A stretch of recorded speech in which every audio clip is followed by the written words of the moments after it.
प्रणाम, हम किशोर यादव। और कल एक बहुत बेहतरीन हमारा सिनेमा रिलीज होता SRK म्यूजिक से, SRK कंपनी से। डोली सजा के रखना। हम अमरपाली जी माने बहुत सारा कलाकारों में बानी, सभी अपन प्यार आशीर्वाद दिले बा।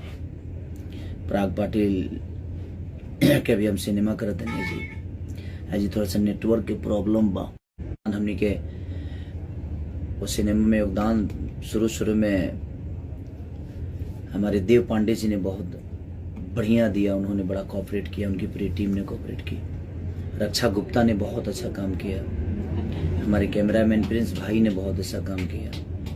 मैंने जितने भी आर्टिस्ट है सबने अपना प्यार दिया, जितने भी टेक्नीशियन है सबने अपनी 110% उस सिनेमा को दिया। और कल बहुत दिन बाद इतने सारे थिएटर मिले हैं उस सिनेमा को। हमारे निशांत उज्ज्वल जी उस सिनेमा को रिलीज कर रहे हैं। तो मेरी तरफ से पूरी टीम को और मैं बिहार की जनता को यही कहूँगा कि देखिए, जिस तरह बाकी लैंग्वेज के लोग अपने भाषा को इतना प्यार और हॉल में जाकर देखते हैं ताकि अपनी भाषा बड़ी हो, और हम लोगों को भी ऐसा ही करना पड़ेगा।